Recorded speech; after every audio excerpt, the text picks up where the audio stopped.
Let's do this for the pure motivation of leading all limitless Mother and Father, sentient beings to Buddhahood. So, the day before yesterday we talked about the Buddha's life and how at age 29 he gave up a very luxurious worldly life to go seek truth. And how he became enlightened under the Bodhi tree. And then when he decided to teach, he taught the first sermon to the 5 travelers that had been with him during the 6 years prior to his enlightenment. They had left him shortly before his enlightenment, but he went and found them. And he taught the first sermon outlining the middle way and the 4 noble truths. And so yesterday we talked about the first noble truth in some detail. The first noble truth is the truth of suffering. Birth is suffering, aging is suffering, death is suffering, sorrow is suffering, lamentation, pain, grief, and despair are suffering. Association or being conjoined to the unwanted or unloved is suffering. Separation from the loved or wanted is suffering. Not getting what one wants is suffering. In short, the 5 aggregates of clinging.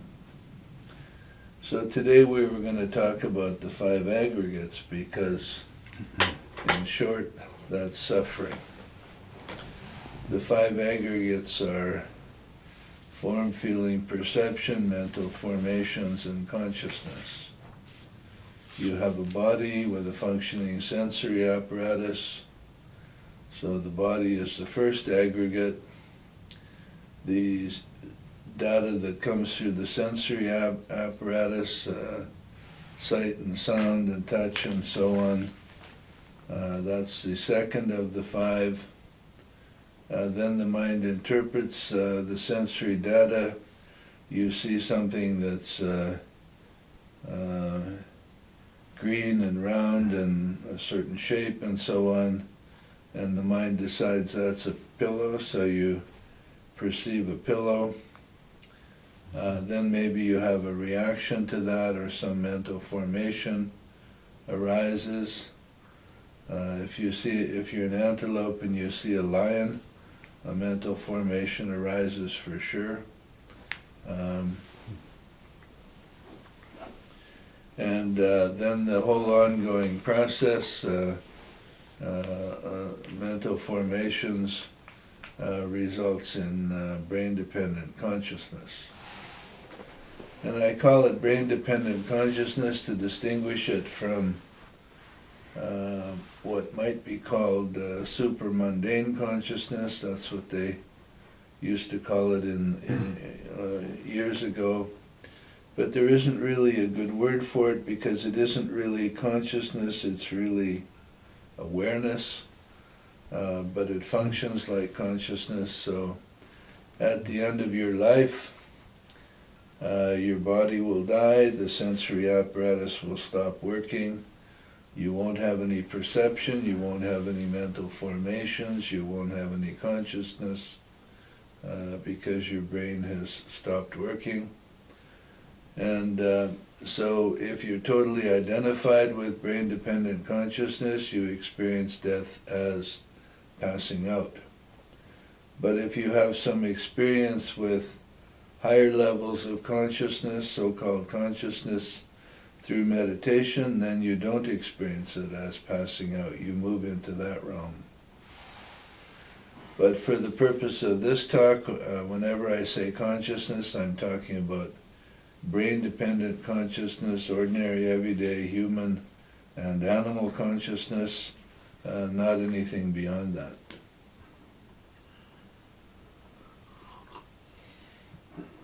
So the Buddha said that, in short, the 5 aggregates of clinging are consciousness.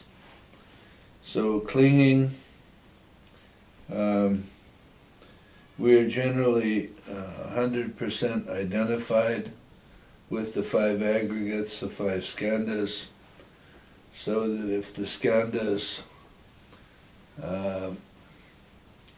see some food that they like, then we might experience it as I want that food. If the skandhas decide that anger is appropriate, we experience it as I'm angry.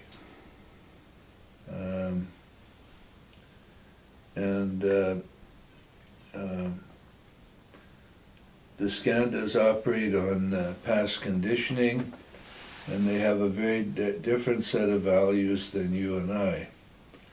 So I'll give you an example. When I was 13, I started contemplating death pretty much every day. And I did that for 10 years. And during that time, I had many little small realizations. And one of them, long before the Rolling Stones ever met each other, was that you can't always get what you want. You could be the most powerful person in the world, the most beautiful person in the world, the richest person in the world, but circumstances could arise where you want something and you can't get it. You might want somebody to like you, you can't make them like you, and maybe they don't like you. It might be too hot today, you want it cooler. In this day and age, you can maybe get air conditioning and so on, but anyhow, that was the realization. And it made me very sad, because this was before I was in Dharma, and what that meant was that in my life, I was absolutely for sure going to have desires which were going to go unfulfilled, and would cause suffering. If you want something really bad and you can't get it, you suffer. If you go to a supermarket on a Saturday morning and watch a mother come in with a few small children, the children might start off being very, very happy, and all of a sudden one of them spies a candy that they want, and they say, "Mommy, get me that candy," and Mommy says, "No, you'll spoil your lunch." And the child goes into an acute state of suffering, might throw a tantrum, is no longer interested in any aspect of reality, but just in an acute state of suffering. That's really what unfulfilled desire is like. We learn to rationalize it as we grow up, so that maybe you can't get this, so maybe we go get something else that we like as a consolation. Or maybe we rationalize, well, you can't win them all, you know. There's no end of rationalizations to help us, and self-help books to help us rationalize away what it's really like for us.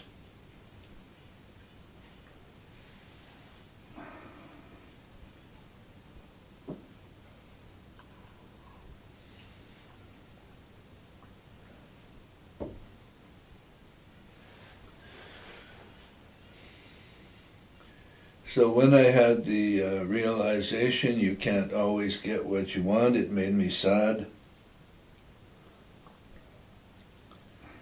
And to my mind, unrelated to that, a few years later, I started having bouts of depression that I didn't know what caused them. I wasn't particularly happy, so I wasn't very surprised by depression. It seemed sort of natural. But I would have these bouts of depression that would start and last for 2 or 3 months, and during that time I'd be even less functional than normal, and I didn't know what caused them.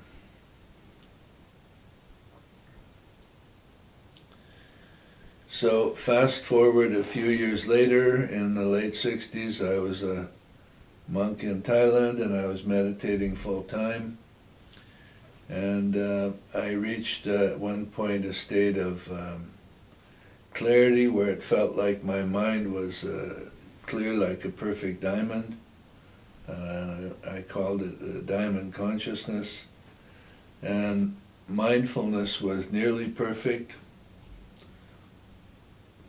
So every hour of meditation I would sit there, my mind would be perfectly clear with this diamond-like consciousness, and very few thoughts arising, generally about 6 to 10 an hour. And when the thoughts arise, I experienced it as a swirl of energy in the unconscious, and that coalesced into a circular shape, a spherical shape, and it moved up. And when it reached the junction between the unconscious and the conscious, it popped open as a thought. And I was also in this diamond state of consciousness, in a state of great detachment, so when a thought arose, I would have no interest in pursuing it. It would just dissolve into the air, and then I would once again, for many minutes, be in a state of perfectly clear consciousness with virtually perfect mindfulness. And I was sitting there one day meditating, and a thought came up by this method I just described, and when it popped open, it was the thought, you can't always get what you want. And immediately a cloud started moving into my brain, and I experienced that as depression setting in. And I said out loud, I don't choose that. And the cloud went away, and I was once again in the crystal clear diamond consciousness. So what had happened was the Skandhas had noticed over the years, over that 10 years I was contemplating death, that whenever that thought arose, I would be sad for 5 or 10 minutes, and it was doing its job in preventing me from having short-term pain. But according to its value system, 3 months of depression was a perfectly good price to pay to avoid 5 minutes of sadness. If you go to a doctor's office and watch a 4-year-old come in who one time had a shot somewhere, and he comes in and he becomes convinced that he's going to get a shot even though he isn't, he'll go into a great state of suffering, and he'll fight and try to run away and everything just to avoid the momentary pinprick of a needle. And it's actually, in fact, inappropriate, that particular visit, because he isn't going to get a needle. Maybe the doctor just wants to look in his ears or his mouth or something. And so the values, one of the values of the Skandhas is to prevent short-term pain, and they're willing,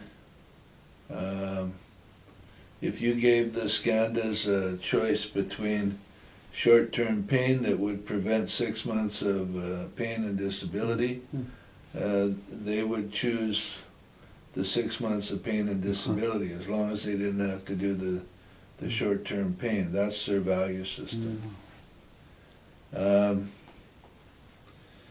If you one day start a diet, you cannot convince the Skandhas that would be better if you ate less for a few weeks, because they want that short-term pleasure that comes with eating.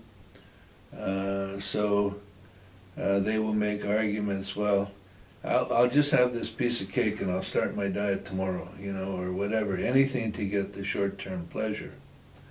So they're all in favor of short-term pleasure, and they don't care at all about long-term consequences.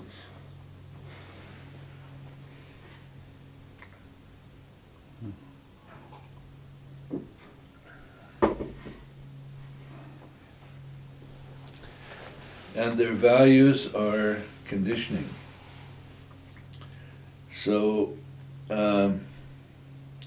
one of the aspects of conditioning is that Animals are generally experience fear when there's something extremely unknown. They don't know how to deal with it, and most humans do too. That's the basis of racism, for example.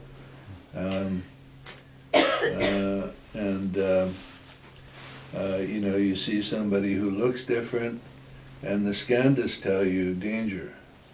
And it doesn't matter if the person you're seeing is a great saint or whatever, they're different. And the Skandhas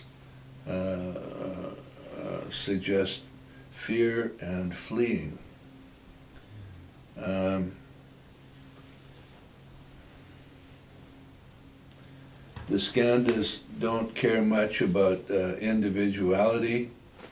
So if when you were a child somebody with red hair beat you up, then for the rest of your life and maybe beyond, the Skandhas, every time they see somebody with red hair, they will suggest that you leave, get away, don't take a chance on staying around, even though it's not the same person, and that person is highly unlikely to want to harm you.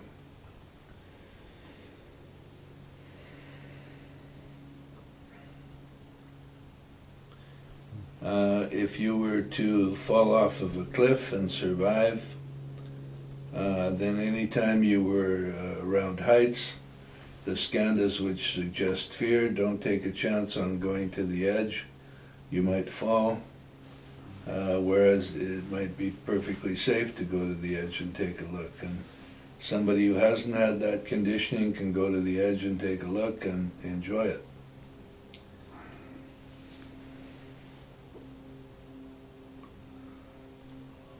The Skandhas, when you have some detachment from them, you experience their output as suggestions. So you'll be in and you actually experience that already. Right now, your Skandhas monitor 24 hours a day, whether you're too hot or too cold, whether you have to go to the bathroom, whether you're thirsty. And right now, if your Skandhas say, suggest thirst, we virtually all have some detachment from that, and we can choose to take something to drink now or to wait till after the session or whatever. And the same if the Skandhas tell us we're too hot or we're too cold, we're not instant slaves to what they suggest. But when it comes to things like anger and desire and pride and envy and ignorance and so on, we tend to be completely 100% identified with whatever they suggest, and we experience it as if it's us. So I can tell you that outside the Skandhas, you have never in the history of existence been angry. You have never in the history of existence been in a state of desire or any other negative state. That's all in the Skandhas, it's all based on conditioning. If you go to a restaurant with some friends and you have a nice meal and have a good time, then the Skandhas will want to recreate that. Now, it's impossible to recreate something completely. You might go to the same restaurant with the same people, but somehow it's a different experience. Maybe this time your food isn't as good as it was before, or maybe the conversation isn't as sparkling or whatever. But the Skandhas are all in favor of repeating whatever gave you a good feeling before and avoiding whatever gave you a bad feeling before. The Skandhas are totally addicted to short-term feelings. So, I have a question. yeah. When you say they're addicted, do you mean that literally? Or Yeah. that's their job, that's what they do? Like if my Skandha tells me... All addictions are in the Skandhas. A heroin addict or a cigarette smoker, the Skandhas will suggest that we need to do it again to get that feeling, whatever the feeling is. So you have a cigarette, or you take the heroin, or you have a donut, or whatever it is, and you get a feeling that you like. And the Skandhas want to recreate that feeling over and over and over at any price. But also, the Skandhas also take care of you. They don't all have an addictive, complex set No, of... but all addictions are rooted in the Skandhas. Oh, Yes, of course. Yeah, They look after you 24 hours a day. When you sleep, okay. the Skandhas listen all night long for strange noises. And so if you move into a new place, they might wake you a few times every night for a while, but once they learn which noises are routine and which aren't, if a routine noise happens, they'll let you sleep, and if a new or different or strange noise happens, they'll wake you up, you know. And they monitor your body constantly for pain and temperature and whether you need to go to the bathroom, whether, you know, everything about that, you know. Is that a question? Yes, like if you have a syndrome like avoidance, like you can spread a certain strategy all over everything, kind of, I suppose. You can avoid, like, I've noticed avoiding good posture, avoiding breathing, the sensation of breathing, avoiding looking at things, and it sort of extends everywhere. Well, avoidance is the negative aspect of trying to create a good feeling. So if you have a bad experience and there's a bad feeling in it, then the Skandhas will want to avoid that. And so every time circumstances start to come together where they think you might have a bad feeling, then they will want to avoid that. And if you're identified with their output, then you will avoid it. You will say, I want to avoid that, you know. I think it, like, the strategy can seem good to whatever, you know, the strategy can seem good, and then you apply it to almost everything, I think. Yeah, the Skandhas are very cooperative when you want to generalize something. Like if you don't like something and you want to generalize it to lots of other things, they're all in favor of that, you know. Because they're really dedicated to preventing short-term pain, discomfort, unpleasant feeling, and they're really dedicated to helping you achieve pleasant feelings. So if you watch a TV show every week and you really look forward to it, chances are that at some point in there you have a feeling that you like, and they are basically addicted to that feeling. They want to recreate it. So then you watch the show the next week, you know. I used to see that when I was very young with Leave It to Beaver. At the beginning of the show, everything would be fine. Then Beaver would tell a little white lie. Then it would get more and more tense, and then at the end he would confess, and everybody would love each other, and everybody would hug each other, and we'd all be happy, and we would like that feeling. So we couldn't wait for next week's episode, you know.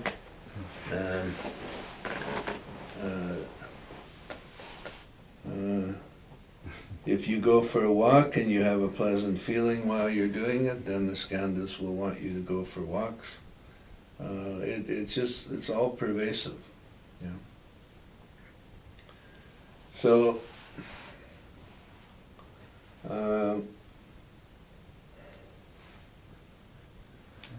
about 10 years after, no, about 8 years after what I was just talking about with the crystal consciousness, I did a retreat in Sri Lanka, a full-time meditation retreat, and I once again got into that crystal clear state. And in the meantime, I'd had some teaching on that which suggested if you could stay in that even for an hour, it might be enough to awaken. And I was staying it in, I was having about 6 to 10 thoughts an hour, so the average time between thoughts was 6 or 8 or 10 minutes, roughly. And so I increased my effort to see if I could reduce the number of thoughts and increase the length of time I stayed in good mindfulness with crystal clarity. And I really thought I was incredibly close to enlightenment a few times.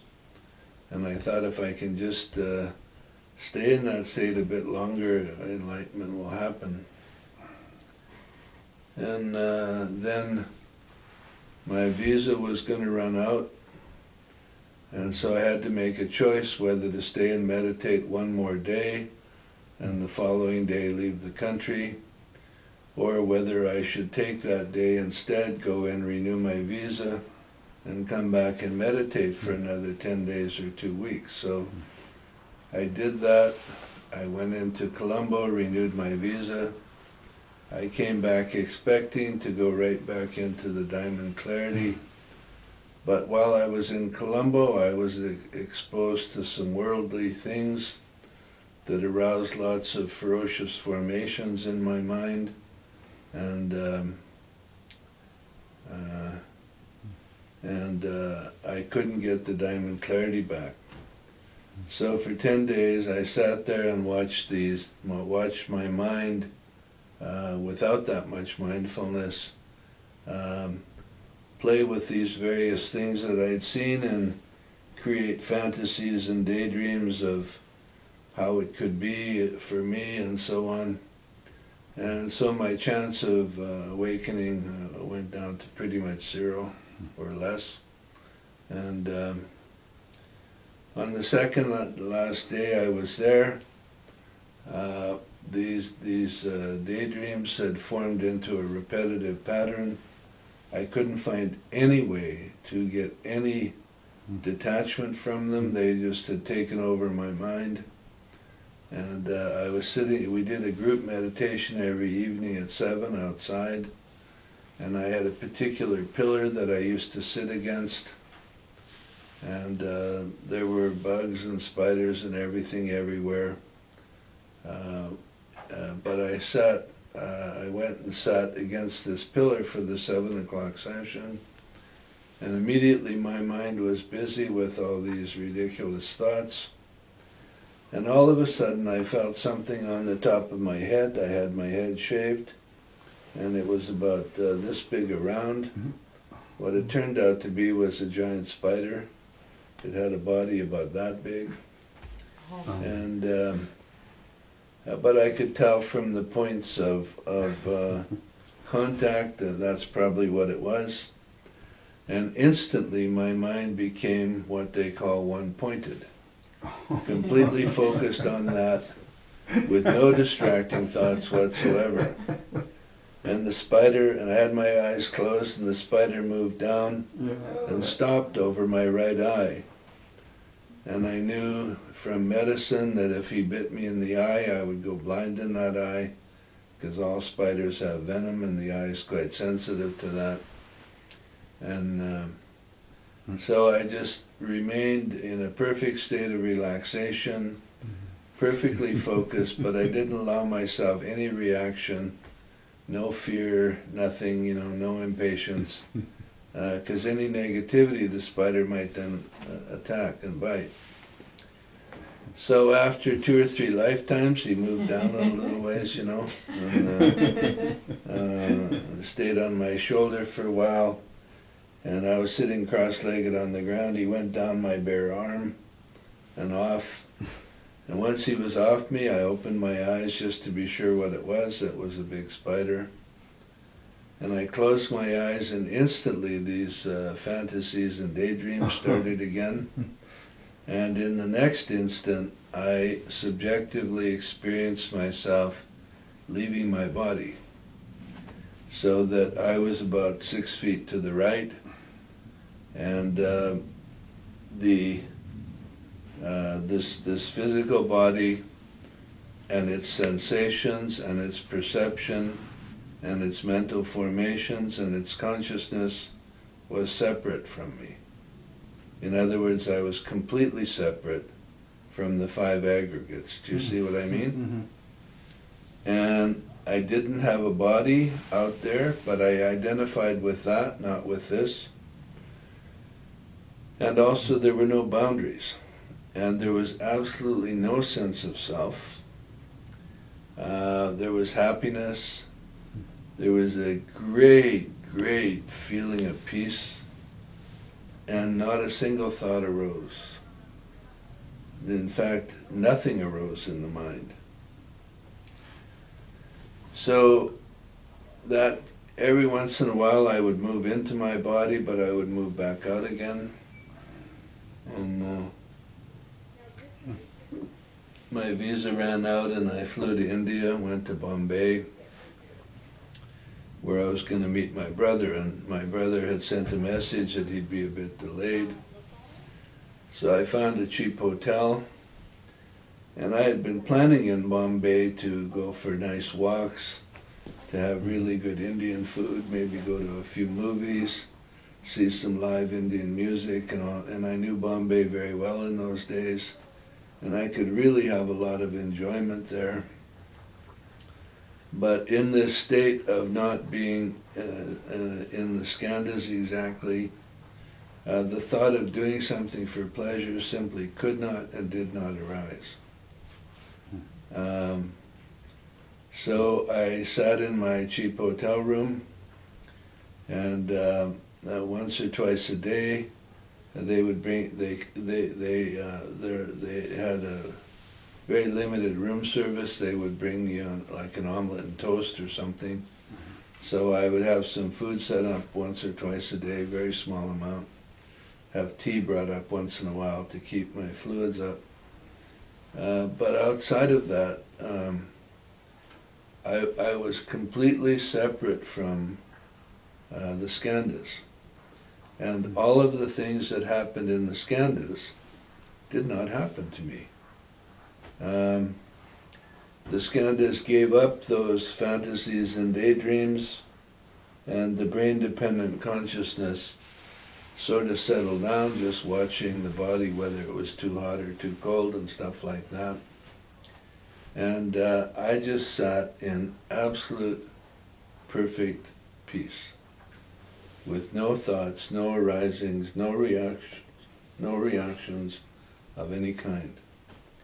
And this went off and on for about 6 weeks. And finally I gradually moved back into the body and became typical. I'm not going to say normal. I became typical again. And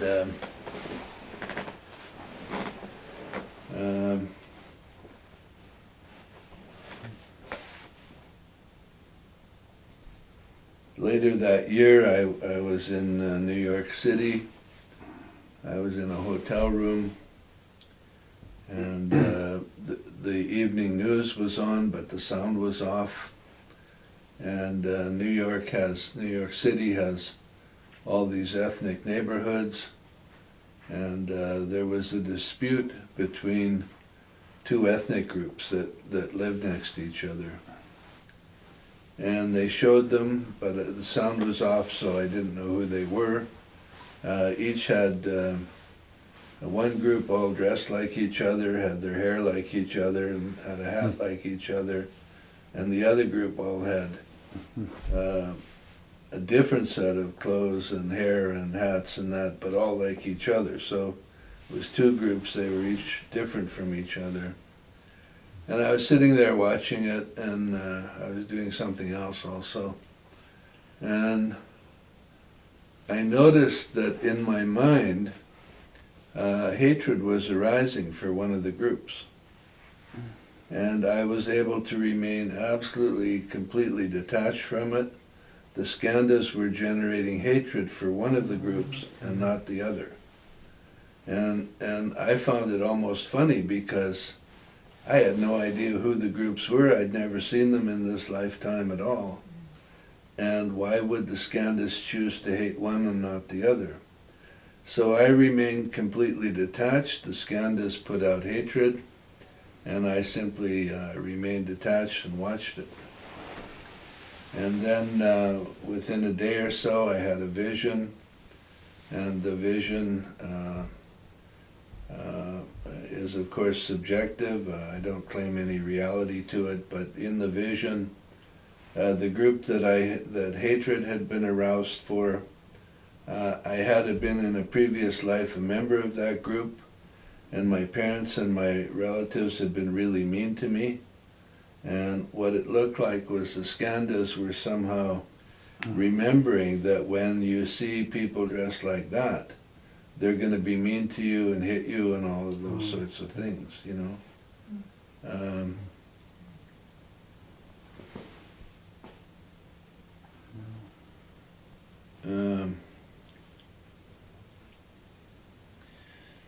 Then over the years,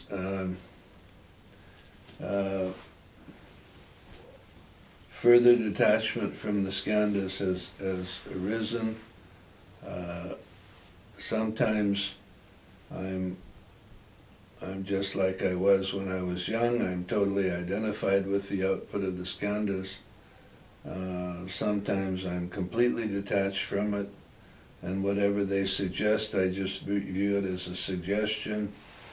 The same as if the Skandhas suggest you're thirsty and you think, well, do I want to do that or not? You know, they'll put out something, and then I'll just choose, do I want to go with that or not, you know? And so there's a certain amount of freedom that wasn't there before. A certain reduction in the slavery that we're normally locked in to the Skandhas, you know. Namgyal Rinpoche used to say the goal of existence is freedom, meaning enlightenment, you know, but he would emphasize that the freedom aspect of it was very important.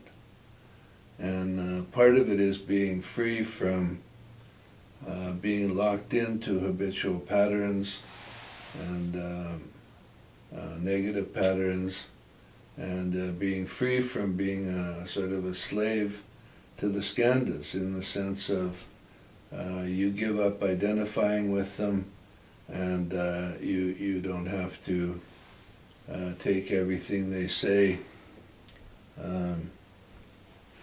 as if it's actually you. So they will suggest desire, and you think, well, yeah, you know, that's something I used to like. I could have it or not, you know, and there's a lot of freedom there, you know. So I just want to talk a little bit about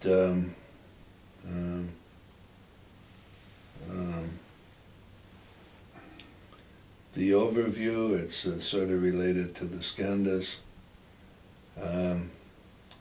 In the Tibetan Book of the Dead, in the second bardo, the first 5 days, you see on each day a vision of one of the Dhyani Buddhas. There's 5 of them. So you have 5 different visions on 5 days.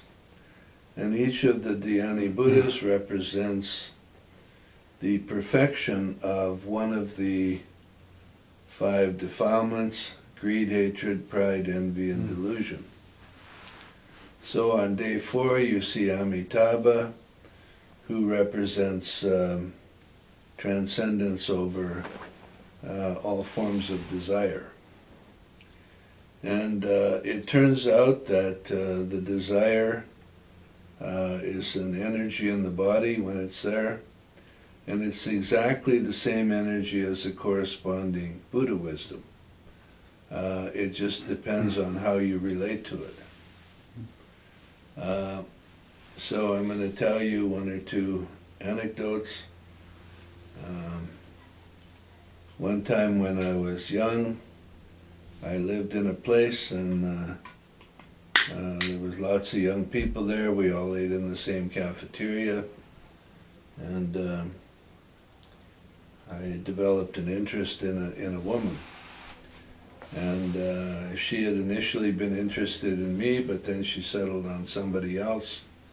And I had this just phenomenally powerful jealousy arise. And I couldn't think of anything else 24 hours a day. It was really the most powerful feeling of any kind I'd ever had, and it was incredible suffering. And I had tried to talk to her a little bit, but nothing worked. So I started going to dinner either early or late to avoid her and her boyfriend. But we were all friends. We were all part of we had the same circle of friends. And so one day I went to dinner real early to avoid them. And I think they went to dinner really early to avoid me.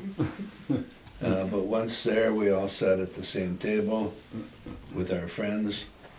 And she sat directly across from me, and he was on her left. And I was in a state of supreme misery. So I said to her, "Do you mind if I try talk it out?" And she said, "Okay." And as she said that, I could see that she was marshaling all her defenses, so that whatever I said, she had an answer for it. So there wasn't going to be any meaningful conversation. So somehow I just reached into the depth of my heart and I said something very simple, like, "I really want to be with you." But it came from the depth of the heart, and it was so moving that everybody else stopped what they were doing and watched, even at other tables. And it completely shattered all her defenses, because she hadn't been expecting that. And so from the depth of her heart, she said, "But I want to be with him." And at the moment she said that, I saw the world through her eyes. That's called the overview. And instantly, I wanted her to be with him. There was absolutely no self-interest in me at all. And I exploded into bliss. And the bliss just filled the whole room.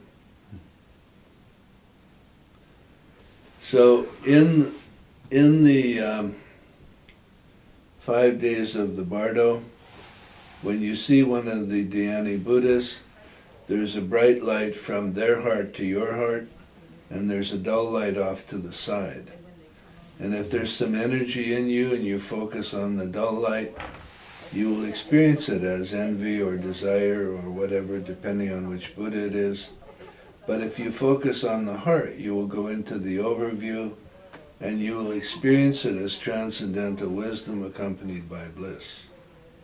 And that had happened to me spontaneously in that episode I just described. I had another time when I was doing a lot of Chenrezig meditation, which is to develop compassion. And passion and compassion are said to be the same energy. Passion, when it moves down in the body, we experience it as desire and lust and so on. When it moves up in the body and goes out through the heart, we experience it as compassion, which is really love. So I was meditating one day, and I had a lot of that type of energy in my lower body, and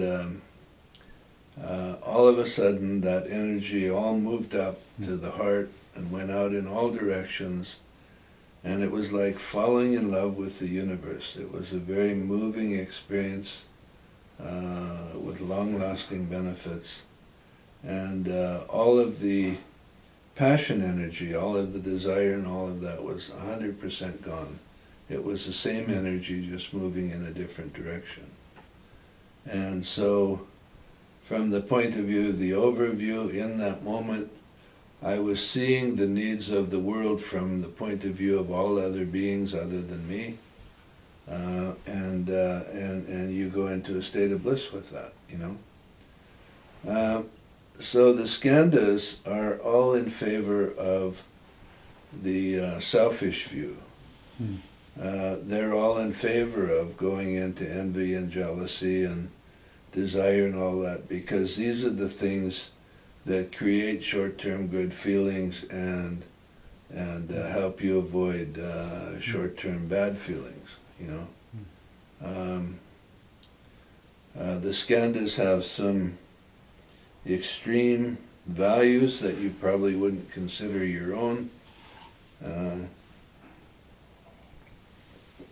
A person comes home and finds their spouse or partner in bed with someone else, and the Skandhas will suggest rage and jealousy and murder, and they don't care at all whether you are executed or you spend the rest of your life in a prison under horrible circumstances. They just want you to not have to go through that short-term suffering of feeling the pain of being betrayed. The problem with the Skandhas is that they have no understanding of karma, they have no understanding of what we consider important in life, like kindness and compassion and helping others and so on. That the Skandhas can only be nice to other people when it's really to their benefit to do that. Do you know what I mean? Yeah. So you can go out and help the poor because then you're going to get a special seat in heaven, you know. If you're not going to get anything from it, the poor are on their own, you know, according to the Skandhas, you know.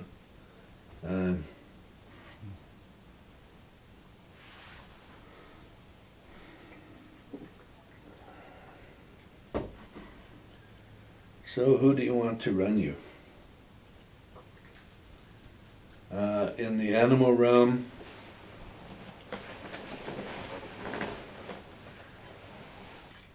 when an antelope treats all lions the same, there's a survival value to that. When we treat all of something, some other kind of person that's different from us, we treat them all the same. That's the basis of racism and discrimination and so on. It isn't appropriate in the human realm. But the Skandhas are all in favor of lumping people into groups and then not paying attention to the individuals, but just some superficial qualities that the Skandhas think this group has. It relates to them all on that basis, you know. Not appropriate in the human realm.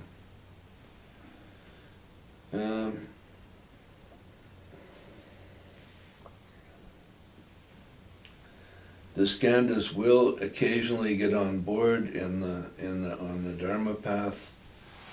If you do a meditation that leads to an incredibly pleasant state and a very good feeling, they will get on board. They will want to recreate that over and over and over.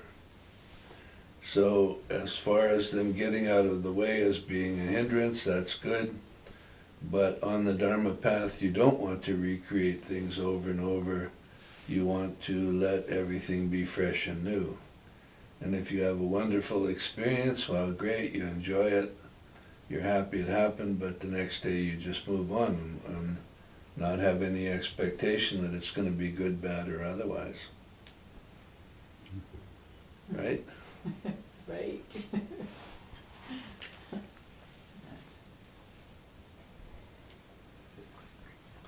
Any questions?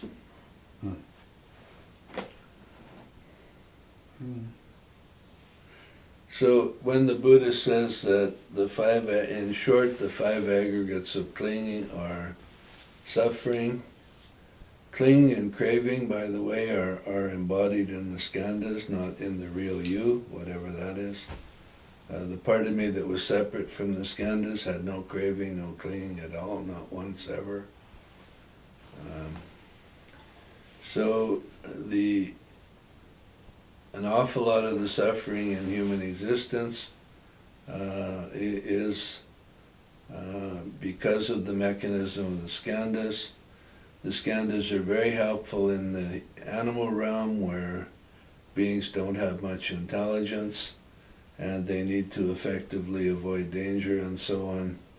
But even then you see times when it's completely inappropriate. For example, water buffalo in Thailand are if they see this color, they think it's a tiger and they panic. So whenever monks go walking in the countryside, water buffalo are panicking and fleeing all over the place, you know.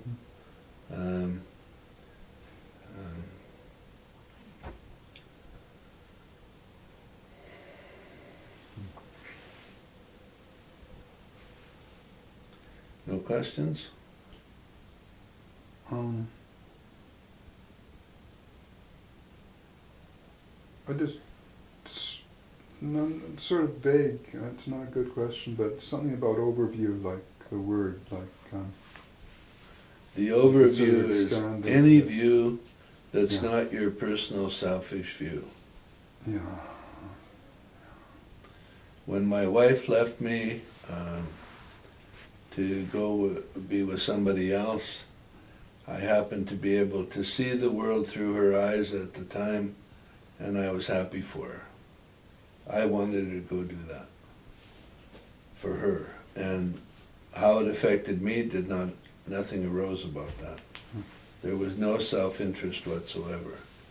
It's any view other than your personal selfish view. So if someone's doing something that hurts themselves and you're critical, that's the Skandhas, but if you're compassionate, that's an overview. Would that be true? No, that's not right. I mean, if you...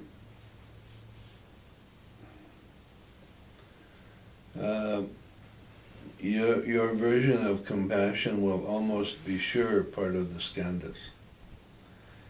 Because you have been told, you know, that in Dharma it's good to be compassionate. Yeah. And if a situation arose and you were not compassionate, then guilt would arise and a bad feeling that you hadn't done what you should. Yeah. And so the Skandhas don't want you to have that, so they'll go along with what passes for compassion. Yeah. So if someone's doing something to hurt themselves, you know, you get a bit, you state quite bluntly that they're doing something that's hurting themselves, would be much more compassionate and yeah. Namgyal Rinpoche's definition of compassion was being willing to do whatever necessary to bring awareness to the situation where there is no awareness. So if somebody is hurting themselves and they're unaware, and you can make them aware of it, that's compassion. But if you're just being preachy, and they're not getting any benefit from it, they're not getting any awareness of what they're doing from it, then that isn't exactly compassion.